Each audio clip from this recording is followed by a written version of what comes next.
Pai Santo, nós louvamos a Ti, meu Pai, por tamanha graça derramada em nosso favor. Tua palavra nos diz que nós somos salvos pela Tua graça. Ó Deus, por meio da fé, isto não vem de nós, é um dom, é uma dádiva Tua, Pai. O Senhor, ó Deus, nos salvou pela graça manifestada através da pessoa do Senhor Jesus Cristo. Somos gratos a Ti, ó Deus, porque está aqui a Tua igreja reunida. Ó Deus, e viemos nesta noite cultuar a Ti, Senhor. Viemos, ó Deus, estimular uns aos outros ao amor e às boas obras. E também, ó Pai, queremos receber de Ti também a palavra que o Senhor tem aos nossos corações.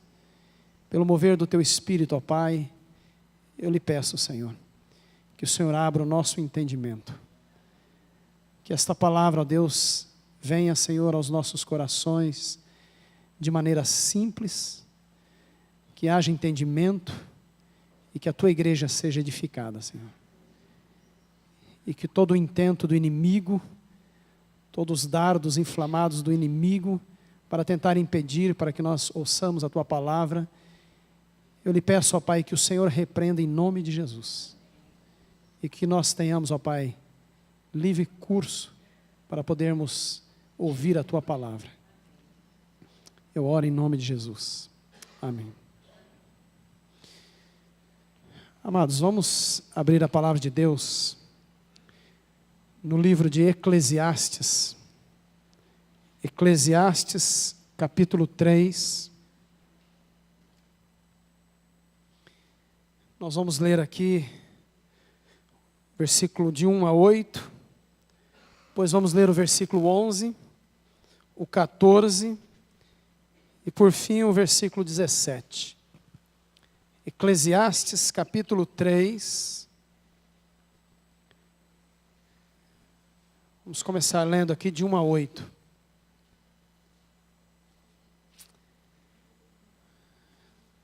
Eclesiastes é depois de Provérbios. Ok? Eclesiastes 3. Diz assim a palavra de Deus: tudo tem o seu tempo determinado, e há tempo para todo o propósito debaixo do céu. Há tempo de nascer, há tempo de morrer, tempo de plantar e tempo de arrancar o que se plantou, tempo de matar e tempo de curar, tempo de derribar e tempo de edificar, tempo de chorar e tempo de rir, tempo de prantear e tempo de saltar de alegria, tempo de espalhar pedras e tempo de ajuntar pedras, tempo de abraçar e tempo de afastar-se de abraçar, tempo de buscar, tempo de perder, tempo de guardar, tempo de deitar fora, tempo de rasgar e tempo de coser, tempo de estar calado e tempo de falar, tempo de amar e tempo de aborrecer, tempo de guerra e tempo de paz. Versículo 11. Tudo fez Deus formoso no seu devido tempo. Também pôs a eternidade no coração do homem, sem que este possa descobrir as obras que Deus fez, desde o princípio até o fim. Versículo 14. Sei que tudo quanto Deus faz, durará eternamente. Nada se lhe pode acrescentar e nada lhe tirar. E isso faz Deus para que os homens temam diante dele. E por fim o versículo 17 diz assim: então disse comigo, Deus julgará o justo e o perverso, pois há tempo para todo propósito e para toda obra. Amém? Esse é um texto muito precioso, eu creio que é um texto bem conhecido da igreja. A palavra de Deus diz que para tudo há um tempo determinado. O versículo 1 diz assim: há tempo para todo propósito debaixo do céu. E eu queria começar aqui fazendo perguntas. Como sempre, eu gosto de começar estudo fazendo perguntas. E a primeira pergunta que eu faço é a seguinte: irmãos, o que nós conhecemos a respeito do tempo e dos propósitos do Senhor? Você já parou para pensar nisso? O que nós conhecemos a respeito disso? Muito? Pouco? O que você conhece a respeito do tempo e dos propósitos do Senhor? Eu creio, amados, que um dos maiores desafios para o ser humano, um dos maiores desafios para a mente humana, é nós compreendermos que Deus, para tudo, Ele estabeleceu um tempo. Tudo há um tempo estabelecido por Deus. Amados, se nós olharmos com atenção a Escritura, nós vamos ver que desde o princípio, desde a criação desta terra, desde quando Deus formou essa terra, desde quando Deus criou todo este universo, os seres celestiais, nós vamos observar que desde o princípio até a consumação dos séculos, há também já um tempo estabelecido por Deus. Deus já estabeleceu esse tempo, do princípio e do fim. Por quê, irmãos? Porque nada foge dos propósitos de Deus. Tudo está nas mãos e no tempo de Deus. Uma coisa que nós precisamos entender, irmãos, que o tempo de Deus, ele é perfeito. O tempo de Deus é perfeito. Mas o que nós conhecemos a respeito deste tempo de Deus? O que nós conhecemos a respeito dos propósitos de Deus? Partindo deste princípio, amados, eu faço uma outra pergunta. E a segunda pergunta que eu faço é o seguinte: por que será que nós, muitas vezes, sofremos? Por que será que muitas vezes nós estamos angustiados? Por que será que muitas vezes nós estamos impacientes? O que será que é, irmãos? Por que ficamos desse jeito? Eu diria, amados, que a resposta é muito simples. Sabe por quê, irmãos? Porque nós não conhecemos quase nada a respeito do tempo e dos propósitos de Deus. Por isso que muitas vezes nós ficamos sofrendo. Por isso que nós muitas vezes nos angustiamos. Quer ver um exemplo? Vou pegar um exemplo aqui, a oração. Eu creio que todos vocês aqui oram ou já oraram ao Senhor. Mas imagine que você vá diante do Senhor em oração e você apresenta diante do Senhor um assunto. Talvez você tenha feito isso. Talvez você está colocando diante do Senhor algo que está trazendo para você aflição. Então nós vamos diante do Senhor, colocamos diante do Senhor, diante do trono da graça, e apresentamos ao Senhor este assunto. E esperamos. Acontece que nós começamos a esperar, e os dias vão passando, e a impressão que nós temos qual é? É que Deus está demorando para nos dar uma resposta. Mas parece que Deus está demorando tanto para dar uma resposta, seja ela um sim ou não. O que acontece neste momento, irmãos? Acontece que neste momento, nós tomamos então uma decisão. Porque o nosso coração está aflito, o nosso coração está impaciente, então nós tomamos uma decisão seguinte: eu não vou mais esperar. Então nós queremos agir. Nós começamos a tomar as decisões da maneira com que nós julgamos ser a melhor maneira para alcançarmos o objetivo do qual nós apresentamos diante do Senhor. Mas na realidade, amados, nós esquecemos que nós colocamos diante do Senhor e estamos aguardando a resposta do Senhor. E, irmãos, começamos a querer agir, começamos a querer fazer segundo a nossa vontade. E quase sempre, irmãos, qual é o resultado? O resultado sempre é que nós continuamos sofrendo. Qual é, irmãos, a orientação da palavra de Deus? A orientação da palavra de Deus, se você orou, se você está colocando diante de Deus um assunto, a orientação da palavra de Deus é: não sofra. Pare de sofrer. Espera com paciência no Senhor. Espera com paciência no Senhor. Sabe por quê, irmãos? Porque a resposta, ela só virá no tempo determinado por Deus. No tempo estabelecido por Deus. Mas a orientação da palavra de Deus é: espera. O Salmo 40, versículo 1 diz assim: esperei com paciência no Senhor, e Ele se inclinou para mim e ouviu o quê? O meu clamor. Esperei com paciência no Senhor, e Ele se inclinou. Observe bem o que a palavra de Deus está dizendo. Eu esperei com paciência, e o Senhor o quê? Se inclinou. Essa palavra inclinar, ela tem dois sentidos. É baixar, curvar-se. A palavra de Deus diz que o Senhor está sentado no seu trono. Imagine que você está clamando ao Senhor. Senhor, eu coloco diante de Ti esse assunto. Eu estou sofrendo por isto. E o Senhor no seu trono, o que Ele faz?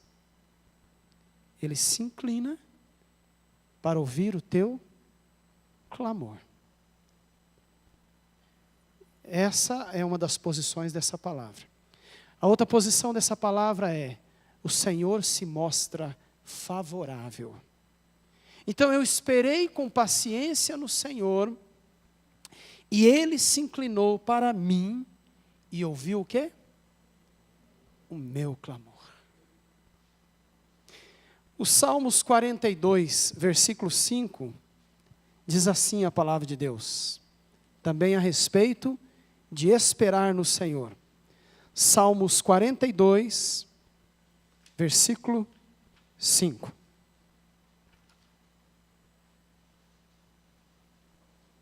Diz assim a palavra de Deus. Acharam aí, irmãos? Amém? Diz assim: por que estás abatida, ó minha alma?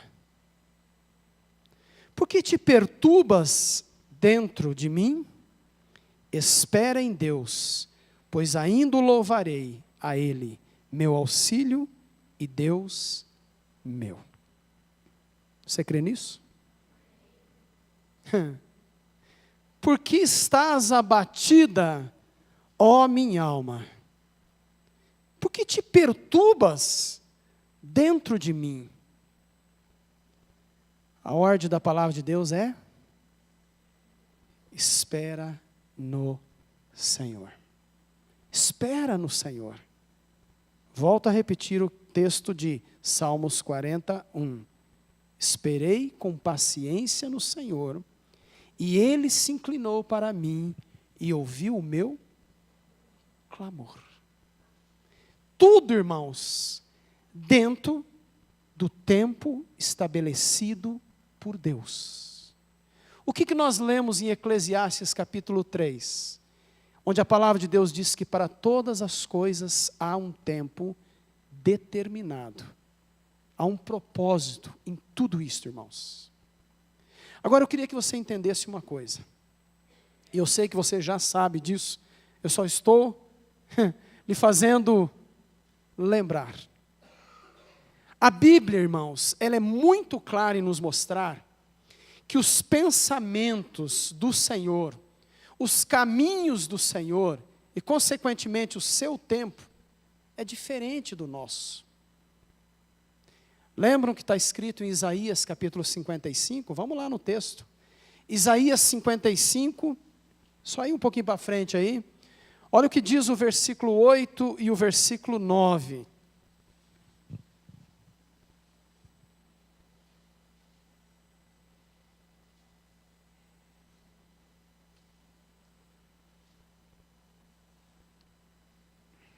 Diz assim a palavra de Deus.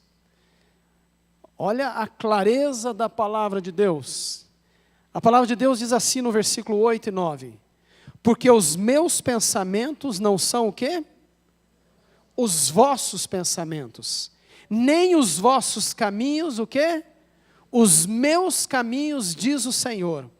Porque assim como os céus são mais altos do que a terra, assim são os meus caminhos, o quê? Mais alto do que os vossos caminhos, e os meus pensamentos mais alto do que os vossos pensamentos. Amém? Observe bem o que a palavra de Deus está dizendo. Os pensamentos do Senhor são diferentes dos nossos, irmãos. Os caminhos do Senhor são mais altos do que os nossos caminhos. Sabe por que isso, irmãos? Sabe por quê? Porque o nosso tempo, irmãos, o tempo nosso, nós enxergamos segundo a perspectiva terrena, mas o tempo de Deus, Ele enxerga na perspectiva eterna. É diferente, irmãos. Hoje pela manhã o Felipe citou aqui uma palavra, a palavra tempo, na língua grega, que ela tem dois sentidos. Eu vou repetir o que ele disse aqui. Tempo, na língua grega, é a palavra, tem duas palavras, é a palavra cronos e a palavra kairos. O que é a palavra cronos? Cronos é aquilo que o relógio está marcando. É o nosso tempo. Agora são 8h16. Esse é o nosso cronos.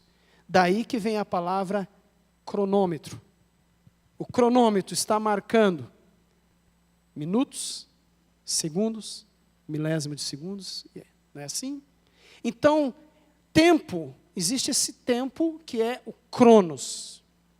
Mas também o tempo na palavra de Deus, existe a palavra que é kairos.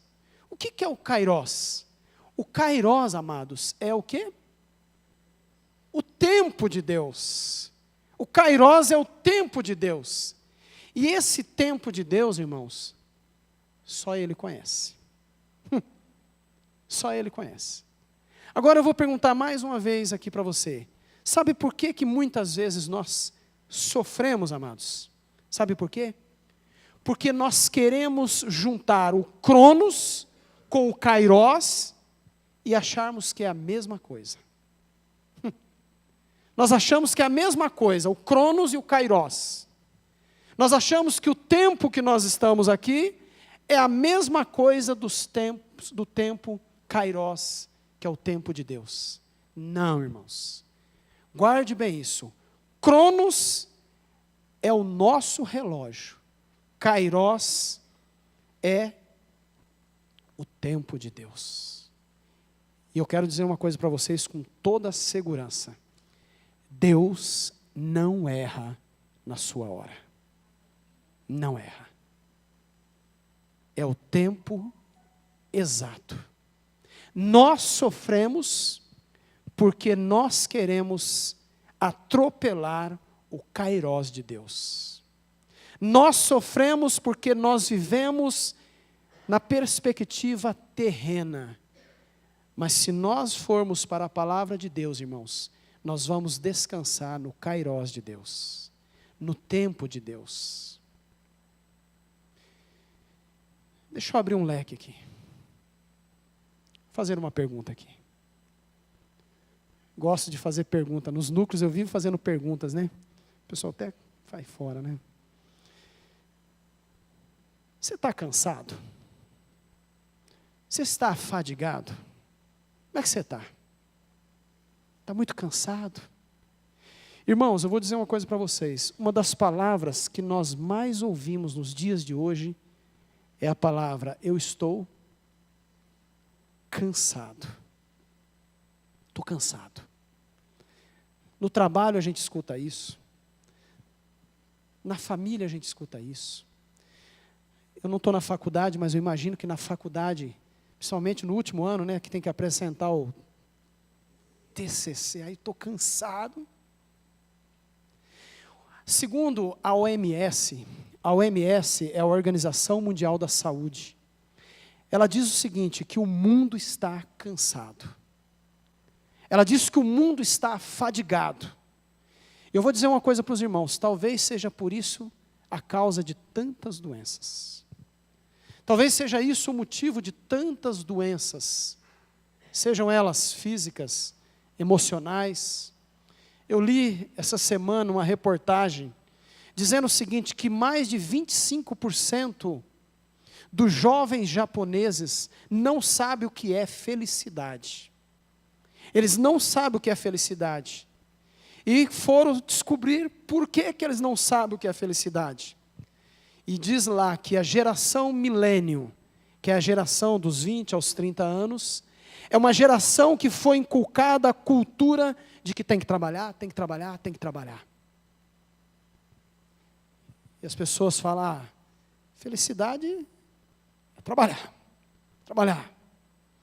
Mas o japonês está com muita clareza dizendo, olha, tá aí, essa semana saiu essa reportagem, mais de 25% dos jovens japoneses não sabem o que é felicidade. Por isso que eu pergunto, irmãos, você está cansado? Você está fadigado? Está? Pois é, mas a palavra de Deus tem a resposta para todos os nossos anseios, para tudo.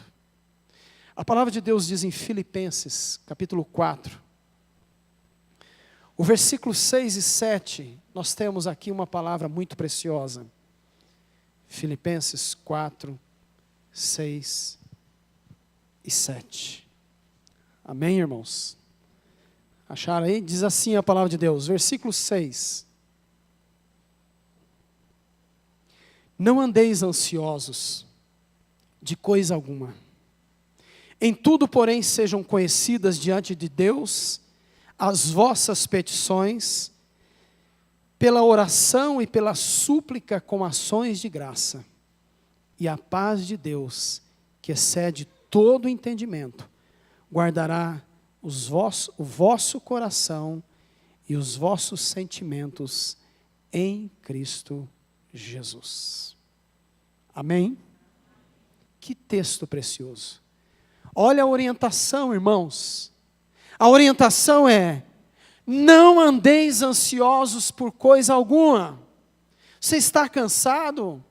Você está ansioso? A orientação da palavra de Deus é, ore, suplique ao Senhor, espere no Senhor, com paciência, no tempo do Senhor. Está aí o texto, irmãos. Temos que esperar, irmãos, sabe o quê? No Senhor, no tempo do Senhor. E eu digo com toda a segurança, porque a palavra de Deus nos mostra, irmãos, quando nós esperamos com paciência no Senhor, nós temos, sabe o que no coração? Paz. Paz e não confusão. Sabe por quê? Porque nós entendemos que é o tempo Kairos, é o tempo de Deus. Nós entendemos isso. Mas é interessante, amados, que muitas vezes nós achamos que Deus está demorando. Eu tenho certeza. Não, também nem tanto isso, né? Eu não conheço o coração de ninguém aqui. Como é que eu vou ter certeza? Mas eu diria para os irmãos que certamente,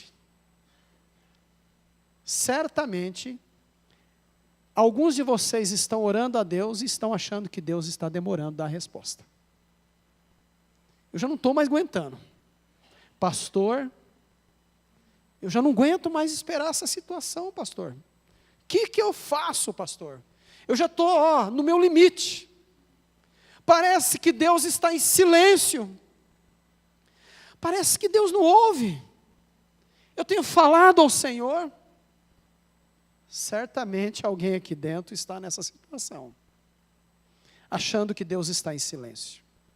Eu quero dizer para você, meu irmão, Deus não está em silêncio. Deus trabalha no silêncio. Enquanto nós achamos que Deus está calado, o Senhor está trabalhando. E muitas vezes nós ficamos desesperados. O salmista, ele diz: ó Senhor, não estejas em silêncio, não te cales. Isso está no Salmo 83, só estou citando aqui. Mas amados, enquanto nós achamos que Deus está em silêncio, Deus está trabalhando por aqueles que nele esperam. A palavra de Deus diz assim, em Isaías 64:4, diz assim: porque desde a antiguidade nunca se ouviu, nem com os ouvidos se percebeu, nem com os olhos se viu, um Deus além de ti, que trabalha por aqueles que nele esperam. Você acha que Deus está em silêncio? Não. Deus não está em silêncio. Deus está trabalhando, mas trabalhando no tempo dele. Minha irmã, você acha que teu marido está difícil de se converter? Tá?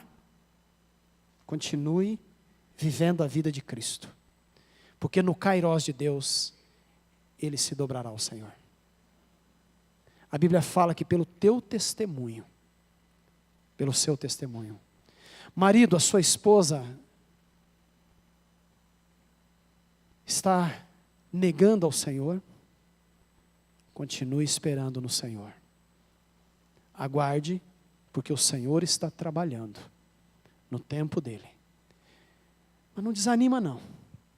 E não faça, sabe o quê?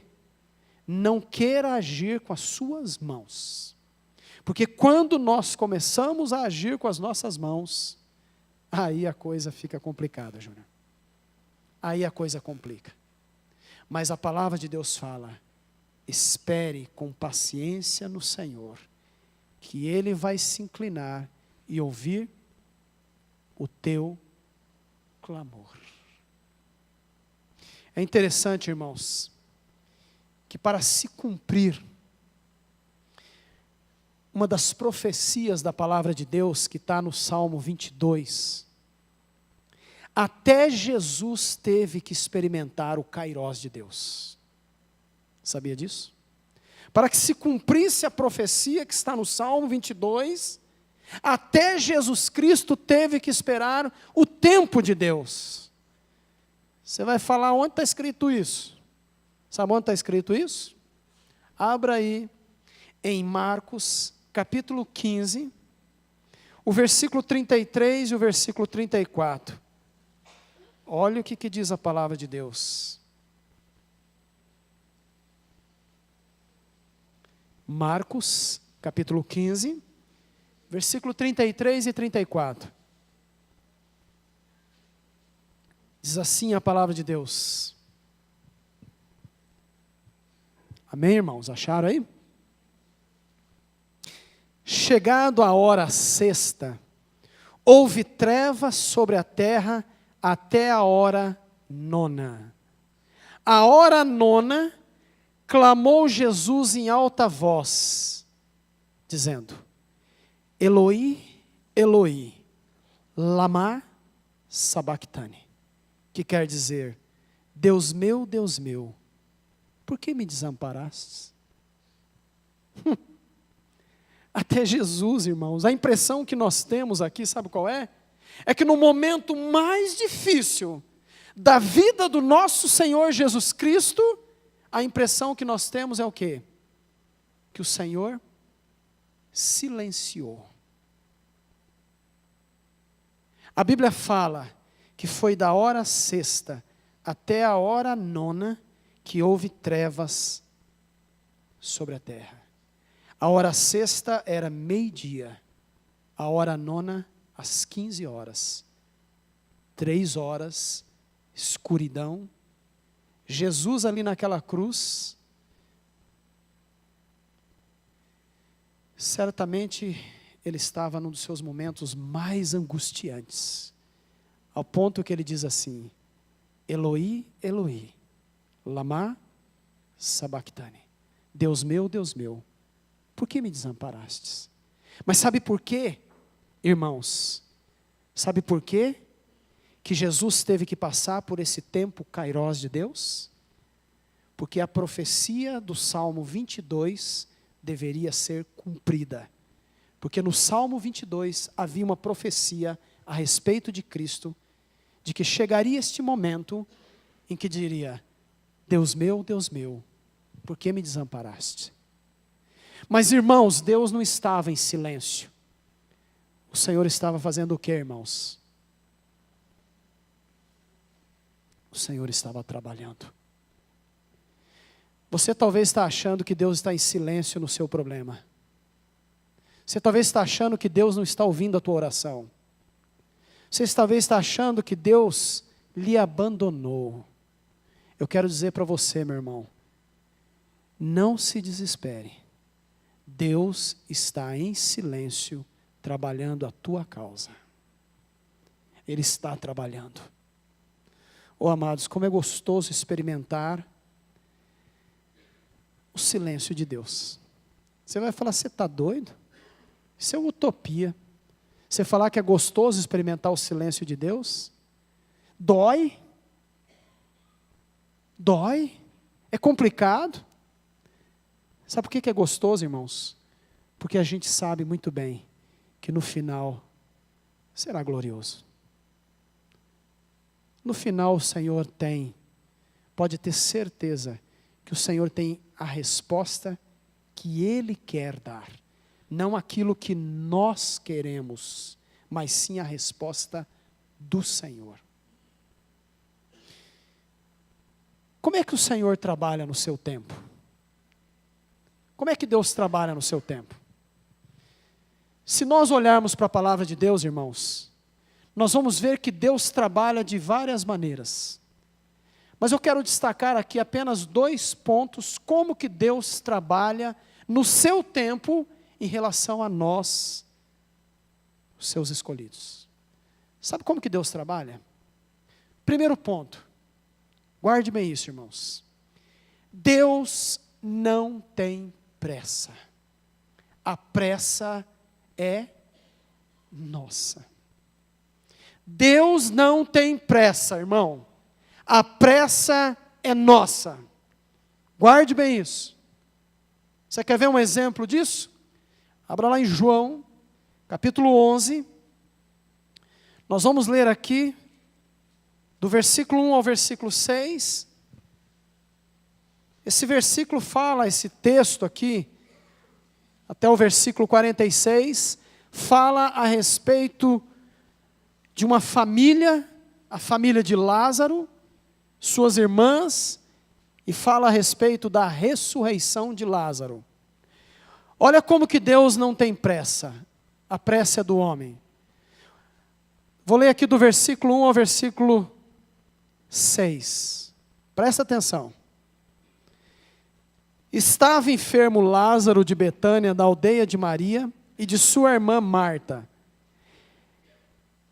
Esta Maria, cujo irmão Lázaro estava enfermo, era a mesma que ungiu com bálsamo o Senhor e lhe enxugou os pés com os seus cabelos. Mandaram, pois, as irmãs de Lázaro dizer a Jesus: Senhor, está enfermo aquele a quem ama. Ao receber a notícia, disse Jesus: esta enfermidade não é para a morte, e sim para a glória de Deus, a fim de que o Filho de Deus seja glorificado por ela. Ora, amava Jesus a Marta, sua irmã, e a Lázaro. Quando, pois, soube que Lázaro estava doente, o que aconteceu, irmãos? Ainda se demorou 2 dias no lugar onde estava. Eu não sei como é que está na sua Bíblia aí. É assim que está escrito aí? Boa noite, irmãos. Estão bem acordados aí? É assim que está escrito aí? Ok? Diz assim que Jesus demorou quanto tempo ainda? 2 dias. Pergunta, irmãos: doença pode esperar? Não. Mandaram avisar Jesus: mestre, vai, porque o teu amigo, aquele a quem o Senhor ama, está doente. E essa doença não era uma doença qualquer, não. Não era qualquer porque levou Lázaro o quê? À morte. Mas a impressão que nós temos, irmãos, olhando para esse texto, é que Jesus fez pouco caso de Lázaro. Aliás, até Marta também teve essa impressão depois que Lázaro morreu. Olha o versículo 21. Olha o que Marta disse. Disse, pois, Marta a Jesus: Senhor, se estiver aqui, não teria morrido meu irmão. Até Marta teve essa impressão de que Jesus fez pouco caso. Jesus, se o Senhor estivesse aqui, meu irmão não teria morrido. Mas, irmãos, eu fiz uma pergunta para os irmãos aqui, eu falei para os irmãos o seguinte: sabe como que Deus trabalha? Deus não tem pressa. O Senhor já sabia, irmãos, o fim dessa história. Olha o que diz o versículo 4. Ao receber a notícia, disse Jesus: esta enfermidade não é para a morte, e sim para a glória de Deus, a fim de que o Filho de Deus seja por ela glorificado. Acorda, presta atenção nisso. Vai dormir não. Jesus foi glorificado? Sim ou não? Foi. Por que Jesus foi glorificado? Porque Lázaro ressuscitou. Porque Deus, no seu tempo, Ele operou aquilo que estava determinado pelo Senhor. Deus não tem pressa, irmãos. Entenda uma coisa: se você acha que o Senhor está demorando para dar resposta, calma. Deus não tem pressa. Sabe por quê? Porque todo esse tempo que você está aguardando tem um propósito: Deus ser glorificado. O Senhor Jesus Cristo há de ser glorificado. Eu me lembro quando a Leni ficou grávida. Não era da Mariana. Era de um outro bebê. Mas não prevaleceu. E ela perdeu. E a ideia, acho que eu não estou certo, né? A ideia que nós tínhamos era procurar um médico e tentar ver os meios que a ciência pode nos ajudar para vir o segundo filho, que a gente queria um segundo filho. Ainda bem que veio o segundo filho, né, Mariana? Senão você não teria nascido, né, Mariana? Teria sim, no tempo do Senhor. E é interessante porque Deus trouxe uma palavra para Leni. E a palavra que Deus trouxe foi qual? A minha glória a outrem não darei. Aguarde que o filho virá no tempo estabelecido por Deus.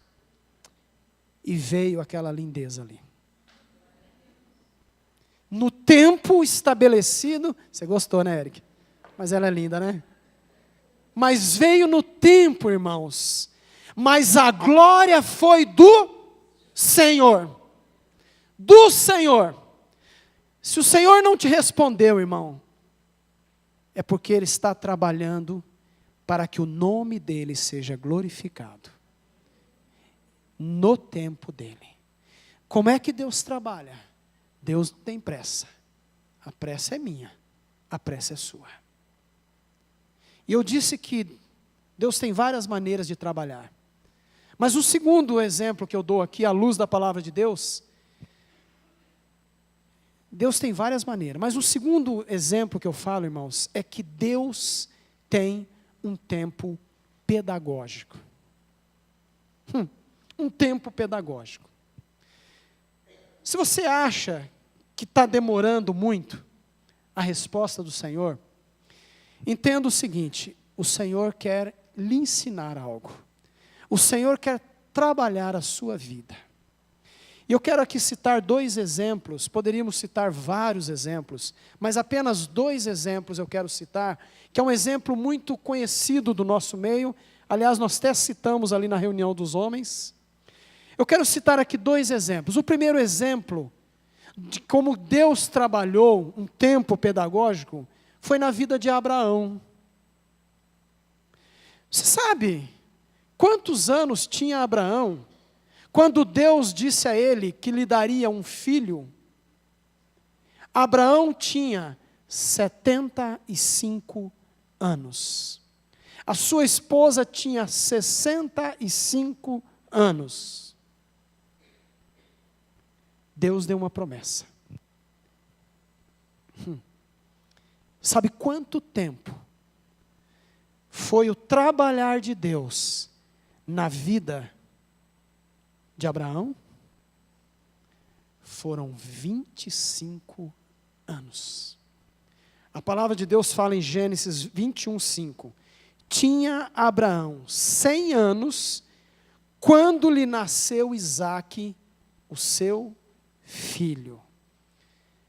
Deus trabalhou a vida de Abraão por 25 anos.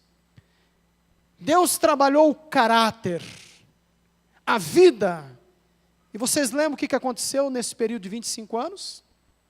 Lembra? O que aconteceu? Esperaram com paciência no Senhor? Não. E Abraão, irmãos, olha lá, hein? Não estão falando aqui do qualquer um, não. Estamos falando de Abraão, um homem que tinha uma comunhão, uma intimidade com o Senhor. Mas sabe o que ele fez? Ele e a sua esposa Sara resolveram tomar uma atitude. E quiseram fazer o quê? Dá um jeitinho, né, pastor? E aí veio um filho. Mas não é o filho da promessa. Veio um outro filho, que até hoje traz problemas à sua herança. Veio Ismael. Mas no tempo de Deus, veio Isaque. Deus trabalhou 25 anos o caráter desse homem. Sabe o que significa essa palavra caráter? A palavra caráter é talhar. Sabe o que significa talhar? Imagina que você pega um tronco ali bruto, e ali então começa a fazer o quê? A moldar. Então esse moldar é talhar. A palavra caráter é talhar. Então o Senhor vai trabalhando, vai talhando o nosso caráter, a nossa vida. Foi assim que Ele fez com Abraão. 25 anos. Um tempo pedagógico. E um outro exemplo, irmãos, que eu gosto muito, que também citamos ali na reunião dos homens. José, o chamado José do Egito. Você vai falar, não poderia deixar esse de fora, né? Tem muitos exemplos, irmãos. Mas José, o José do Egito. Sabe quantos anos tinha José quando seus irmãos venderam José como escravo? Você sabe, né, Mariana? Dá aula para as crianças, né? A maioria aqui sabe. Mas a palavra de Deus diz, em Gênesis 37:1, diz assim: tendo José 17 anos. Quantos anos você tem, jovem? 16? Já pensou? Eu vou dar mais um ano para você. Imagina um menino desse. Como é que é teu nome? Wellington. Imagina o Wellington, esse menino, sendo vendido como escravo. Olha aqui um menino, uma criança. Exatamente isso que aconteceu. José tinha 17 anos quando levaram ele para a escravidão. Eu não vou entrar em detalhes como é que foi a vida de José, que os irmãos sabem muito bem, por onde ele passou. Mas eu pergunto só para os irmãos, quantos anos tinha José quando o Senhor o alçou como governador do Egito? Lembram disso? A palavra de Deus diz assim: era José da idade de 30 anos. Imagina, Wellington, o dia que você chegar com 30 anos. 30 anos. Foram 13 anos o tempo pedagógico, o Senhor trabalhando a vida de José. Tem gente que fala que José era mimado. Eu não sei. A Bíblia não fala que ele era mimado. Fala que ele recebeu o quê? Uma túnica, o quê? Hã? Como é que era aquela túnica? Uma túnica talar, uma túnica colorida. Fala que o pai amava muito ele. Mas se ele era mimado, eu não sei. Talvez os irmãos dele achavam que ele era mimado. Mas uma coisa é certa. O Senhor teve que trabalhar o caráter de José. O Senhor foi trabalhando, leva José para determinadas situações, os irmãos sabem. E se não sabe, leiam a Bíblia, está lá em Gênesis, a partir do capítulo 37, vai ler lá que você vai ver a história de José. Mas o Senhor trabalhou para que chegasse no tempo exato, no kairós de Deus, ele estabelecesse José como governador. Sabe por que isso, amados? Porque existia uma linha profética a respeito de José.